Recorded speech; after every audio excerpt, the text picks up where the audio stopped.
सही, हमारे साथ रहिएगा मुबशिर साहब। हमारे साथ मौजूद हैं बीएनपी के सीनियर रहनुमा सनाउल्लाह बलोच साहब। आप क्या समझते हैं सनाउल्लाह साहब, बलोचिस्तान में भी जाहिर है इंतखाबात और इत्तेहाद की बातें हो रही हैं, आपकी पार्टी के क्या इम्कानात है, किस पार्टी के साथ इत्तेहाद हो सकता है, ज्यादा झुकाव किसकी जानिब है, और बलोचिस्तान का विफाक में बनने वाली हुकूमत के हवाले से बहुत अहम किरदार होता है, तो आप किसको आपकी पार्टी फोर्स कर रही है इक्तदार में आते हुए देख के? थैंक यू वेरी मच जी, शुक्रिया। सबसे पहले देखिए, अब इलेक्शन अभी तक होने हैं। जब इलेक्शन उसमें हम देखेंगे कि अवाम किस पार्टी को, किस जमात को सबसे ज्यादा नुमाइंदगी देती है और कौन सी पार्टी इस पोजीशन में है कि वो सेंट्रल गवर्नमेंट में, फेडरल गवर्नमेंट में गवर्नमेंट फॉर्म करे, और प्रोविंसेस में बिलखुसूस बलूचिस्तान में किस पोजीशन में आता है। लेकिन आपकी इस बात से पहले मैं आपको, जिस तरह आपने राना साहब ने भी बड़ी अच्छी बात की कि पीपल्स पार्टी और मुस्लिम लीग, आपने देखा होगा कि उन्होंने जंप इन किया और सीधा सारे बलूचिस्तान पहुंच गए, और यहाँ पर विद इन लास्ट 6 मंथ यानी 6 महीने के अंदर बहुत बड़े बड़े नाम थे, पहले पीपल्स पार्टी में चले गए, फिर पीपल्स पार्टी से मुस्लिम लीग की तरफ भेजे गए। और ये जब दोनों पॉलिटिकल पार्टीज की बहुत बड़ी लीडरशिप आई, नवाज शरीफ अभी तक अपने घर नहीं गया था, मेरे ख्याल में उसने तकरीबन काम भी नहीं फरमाया कि वो बलूचिस्तान पहुंच गए। जब वो यहाँ पे आए, Balochistan is not a normal province. जब आप ऐसे इलाके में, सूबे में जाते हैं, बलूचिस्तान फेडरेशन का हिस्सा है, जब उसके इतने बड़े चैलेंजेस हैं, बलूचिस्तान एक तनाज़े से गुजर रहा है, यहाँ पर रिकंसिलिएशन की बात होनी चाहिए थी, यहाँ पर ह्यूमन राइट्स का बहुत बड़ा क्राइसिस है, उसको डील करने की बात होनी चाहिए थी। बलूचिस्तान में 27 लाख नौजवान बेरोजगार हैं, क्या क्या नेशनल है, उसके हवाले से बात होनी चाहिए थी। और दूसरी बात यह है कि इसके साथ साथ जो बलूचिस्तान के अंदर जो डेवलपमेंट का डेफिसिट है, उसको कैसे एड्रेस किया जाएगा, ये वो चीजें हैं जो मेरे ख्याल में कोई भी ये जो नेशनल लेवल की जमातें आई हैं, इनमें से एक ने एक लफ्ज तक इस बारे में नहीं कहा। ऐसे लग रहा था जैसे कोई बकरा मंडी में लोग गए हैं, आपने वहां से कुछ चीजें खरीदनी है, कोई मोटा ताजा इलेक्टेबल जिसको नाम दिया जाता है, यानी कुर्बानी का पता होता है, हर इलेक्शन पे उसको हैं, तो कुछ सपोर्ट के साथ जो है आप उसको करते हैं और कुछ उसके पीछे हाथ होते हैं, और वो उसको आप बलूचिस्तान के अंदर बजौर शमशीर या बजौर ताकत या बजौर किसी पॉलिसी के आप वहाँ पर बुरा जमान करते हैं। तो दोनों पार्टियों की जो पॉलिसी है बलूचिस्तान के हवाले से, वो इतनी संजीदा नहीं है। मैं आपको थोड़ा सा क्लियर कर दूं। आप अंदाजा, अभी बलूचिस्तान, अभी जो अलका बंदियां हुई हैं 30 नवंबर को, लास्ट अलका बंदियों का जो है ये इन्होंने डिटेल्स शाया किए हैं, उसमें आप तस्वुर नहीं करते कि बलूचिस्तान का एक जिला यानी 1 लाख मुरब्बा किलोमीटर 4 अजला पर मुश्तमिल, उसकी 11 लाख की आबादी है, उसको एक नशिस्त दी गई है। जबकि आपको बताऊं, फिर लोग ये कहेंगे कि जी ये बायस्ड हैं, ये प्रोविंसेस, इंटर प्रोविंसेस या एथनिक इश्यूज को हाईलाइट करते हैं, ऐसा नहीं है। अब मैं आपको बताऊं, जेलम की जो आबादी है, जो रकबा है 3500 स्क्वायर किलोमीटर है, चिनोट का 2643 किलोमीटर है, चिनोट की 2 नशिस्तें हैं, जेलम की 2 नशिस्तें हैं, खुशाब की 6511 है, उसकी 2 नशिस्तें हैं, यानी कुल मिला के 15,000 स्क्वायर किलोमीटर पर पंजाब के अंदर 10 सीटें दी गई है, 15,000 स्क्वायर किलोमीटर पर।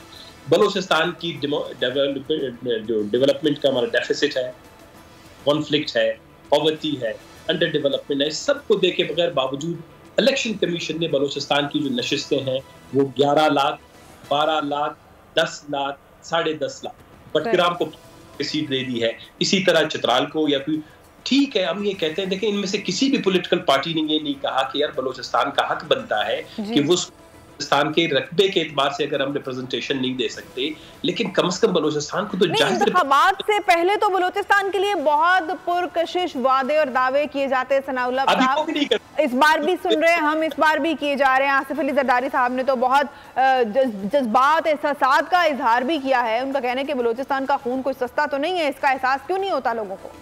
देखें जी, इस दफा भी जो आए हैं उन्होंने ऊंटों के नीचे जो भी बात की है वो बड़ा अब्रप्ट सा, ब्लंट सा, क्लियर सी बात नहीं की है।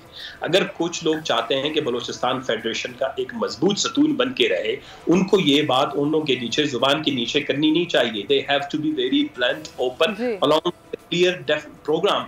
देखें, अगर पीपल्स पार्टी के साथ बलूचिस्तान का प्रोग्राम नहीं है, नवाज शरीफ साहब आ रहे हैं, नवाज शरीफ साहब को इन मामलात का एहसास भी है, और हमने नवाज शरीफ साहब को यहाँ तक, आज अगर वो बाइज्जत तौर पर पाकिस्तान आए हैं, उनके केसेस जो हैं वो हर दूसरे दिन 2-4 केसेस हल हो रहे हैं, इसमें बलूचिस्तान नेशनल पार्टी का बहुत बड़ा किरदार है। हम PDM का हिस्सा थे, जो अदम इत्मीनान की तहरीक हुई, शहबाज शरीफ साहब को वज़ीर आज़म बनाया गया, मुस्लिम लीग के जो है सारे वजारतें उनको मिली, और उन वजारतों की मरून मिन्नत असम्बली में जो राय रोज़ उन्होंने वहाँ पर कवानीन मंजूर किए। बदकिस्मती से लापता अफराद का एक कानून था, वो मंजूर नहीं किया गया। देखिए, इस मुल्क में आप लोगों ने बलूचिस्तान के बहुत से और से सेंसिटिव मामला हैं जिनको देखना होगा। पाकिस्तान की तरक्की मुमकिन नहीं है बलूचिस्तान के मसाइल को हल किए बगैर। अगर आप बलूचिस्तान के मसाइल को, कोई भी नेशनल लेवल की जमातें हाके सिर्फ ये है कि जी 16-17 सीटें हैं, एक लेवरेज है, हम ये लेवरेज हासिल करने के लिए थोड़ी बहुत एस्टेब्लिशमेंट के सपोर्ट के साथ कि जी हम इनको ये सीटें जीत के हम चले जाएंगे, ये बलूचिस्तान के मसले का हल नहीं है, ये बलूचिस्तान में मायूसी बढ़ाने के बायस है। आखिरी बात मैं आपको ये बता दूं, बलूचिस्तान की जो पॉलिटिकल पार्टीज है, रियल स्टेक होल्डर्स है, उसमें बलूचिस्तान नेशनल पार्टी है, उसमें नेशनल पार्टी है, जमीयत इस्लाम बहुत बड़ा स्टेक होल्डर है, इसके अलावा पश्तूनख्वा मिली अवामी पार्टी है, ANP यहाँ पे स्टेक होल्डर है, हज़ारा डेमोक्रेटिक पार्टी। ये वो पार्टियां हैं, अगर ये मिल जाएं, और इसके साथ एस्टेब्लिशमेंट बहुत बड़ा स्टेक होल्डर है, अगर ये सब मैं ख्याल फिर जाके बलूचिस्तान के अंदर शायद इलेक्शन का रिजल्ट जो है लोग एक्सपेक्ट कर रहे हैं, ऐसा नहीं होगा। पीपल्स पार्टी और मुस्लिम लीग इस वक्त बहुत खाली ग्राउंड समझ रहे हैं, क्योंकि जो रीजनल यहाँ की जो पॉलिटिकल पार्टीज हैं वो अभी तक अपने अलायंसेस के साथ, प्लान के साथ सामने नहीं आए हैं। राना मुबश्शिर साहब, इसी हवाले से आपसे भी बात करना चाहूंगी। बलूचिस्तान के मामले में जिस तरह से कि सनाउल्लाह साहब बता रहे हैं कि गैर संजीदगी का रवैया रहा हमेशा, भले हुकूमत किसी भी पार्टी की रही, लेकिन अगर इसी तरह से हम अपने सूबों को गैर संजीदा लेते रहेंगे, भले कोई सा भी सूबा है, बलूचिस्तान तो वैसे ही बहुत अहम सूबा है हर लिहाज से, रकबे के लिहाज से, और जिस तरह से कि उनके वसाइल हैं और जितना इम्पॉर्टेंट है पाकिस्तान के लिए, अगर ऐसी गैर संजीदगी बढ़ती जाती रही मुस्तकबिल में भी, तो कैसे मुल्क को आगे लेके जा सकते हैं? इकोनॉमिकली तो हम पहले ही बहुत कमजोर हो चुके हैं। देखिए, बलूचिस्तान की जो इश्यूज हैं उनको सनाउल्लाह बलोच से ज्यादा कोई नहीं समझता। बिल्कुल। और मुझे इनसे अभी इस वक्त एक गिला है, अभी इन्होंने जो रिसेंट स्टेटमेंट दी, इन्होंने कहा जनाब सब लोग यहाँ पे आए बलूचिस्तान के अंदर, he is referring to all the political party leaders, और दो लीडर्स हैं, नवाज शरीफ साहब और जरदारी साहब की इन्होंने बात की, इसी चीज को रेफर कर रहे थे। लेकिन सनाउल्लाह बलोच साहब थोड़ी सी कसरे नफसी से काम ले गए। उन्होंने मोटे ताजे तो जरूर कहा, लेकिन साथ बकरे कहना था, बकरे का लफ्ज इस्तेमाल नहीं किया उन्होंने। खैर एनीवेज, वो उनकी अपनी मर्जी है। लेकिन द पॉइंट इज, देखें बलूचिस्तान का एरिया बहुत बड़ा है, एंड वहाँ पे डेवलपमेंट के लिए, अगर मैं एग्जांपल दे देता हूँ, किसी और प्रोविंस में अगर सपोजिटली 100 रुपया लगता है डेवलपमेंट का, तो बलूचिस्तान के अंदर वो कम से कम 500 रुपए लगते। तो एक एग्जांपल हो रही है। तो पॉइंट, एरिया बहुत बड़ा है बलूचिस्तान का, डेवलपमेंट जरूरी है, यस उनकी महरूमियां हैं, but at the very same time कोशिश ये की जाती है। देखिए इस वक्त केयर टेकर प्राइम मिनिस्टर कौन है, बलूचिस्तान से है, चेयरमैन सेनेट कौन है, बलूचिस्तान से है। तो कोशिश जरूर की जाती है कि बलूचिस्तान को कहीं ना कहीं अकोमोडेट किया जाए। When it comes to the center, मरकज में कहीं ना कहीं अकोमोडेट करने की हमेशा सोचा जाता है, और उसको पाया तकमील तक भी पहुंचाया जाता है। There is no doubt about that.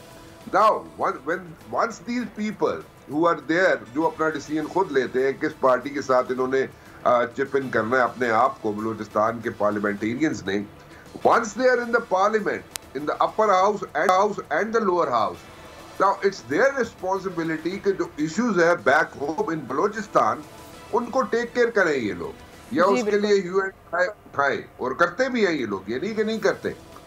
वहां पे अगर इनकी बात नहीं सुनी जाती, या ये वहां पे इनके इश्यूज सॉर्ट आउट नहीं किए जाते, तो they have all the right to walk out. जो भी एग्रीमेंट है, जिस भी पार्टी के साथ एग्रीमेंट है, दे कैन ऑलवेज लाइक से गुड बाय टू देम, लेकिन वो नहीं होता है सच।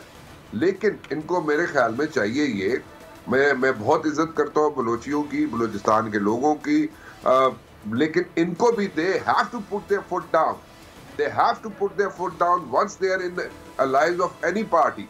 As they said, अभी 16 माह they were allies, so if the issues were there, जो issues थे, they should have sorted them out there and then. There should have been no second thought about it. So वहाँ पे इनको step down, अपना they have to put their foot down and they have to make a decision either one way or the other. So वहाँ पे थोड़ा सा मेरे ख्याल में कॉम्प्रोमाइज हो जाता है, और पार्लियामेंटेरियन पाकिस्तान के कॉम्प्रोमाइज कर लेते हैं।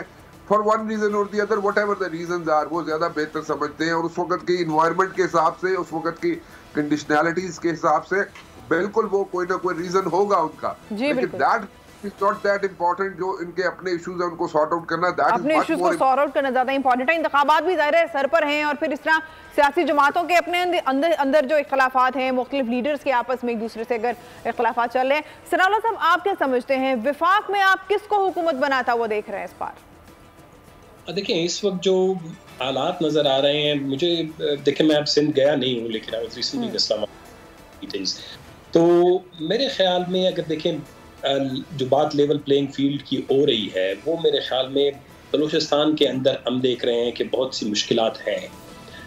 हम अपनी जमात के हवाले से भी महसूस कर रहे हैं, मैं अपने हल्के में महसूस कर रहा हूँ कि लोग जो है मुश्किलात पैदा की जा रही हैं, और लेवल प्लेइंग फील्ड का जो एक डिमांड किसी एक पॉलिटिकल पार्टी या पीटीआई की तरफ से आ रहा था, शायद आने वाले कुछ दिनों में वो बहुत सी सियासी जमातों की तरफ से और भी आपको सुनने को मिलेगा। जब मैं इसीलिए कह रहा था, जब इलेक्शन शेड्यूल अनाउंस होगा, जब फॉर्म वगैरह फिल करना शुरू होंगे, पर्टिकुलरली 62, 63 या 60, और जब ये डिस्क्वालिफिकेशंस हुई हैं जिसमें इन्होंने नई तरामीम भी की, और देखते हैं कि क्या मियाँ साहब क्वालिफाई करते हैं नहीं करते हैं। बलूचिस्तान के अंदर बहुत से ऐसे लोग हैं जो रिकॉर्ड्स के साथ परमानेंटली लाइफ टाइम डिस्क्वालिफिकेशन उनकी हुई थी, वो सारे ताड़े हुए हैं, बैठे हुए हैं कि हम किसी तरीके से सिस्टम में आ जाएं। तो ये सिस्टम कैसे ऑपरेट करता है आफ्टर 14 दिसंबर, जब ये इलेक्शन शेड्यूल अनाउंस होगा, तो मेरे ख्याल में आप कोई एक थोड़ी सी गैस कर सकते हैं। अदरवाइज इस वक्त जो मीडिया है वो डेफिनेटली, जिस तरह भी आपका शुक्रिया, आज आपने भरोसा वक्त दिया। सब्सक्राइब करें और बेल दबाएं ताकि कोई खबर रह न जाए।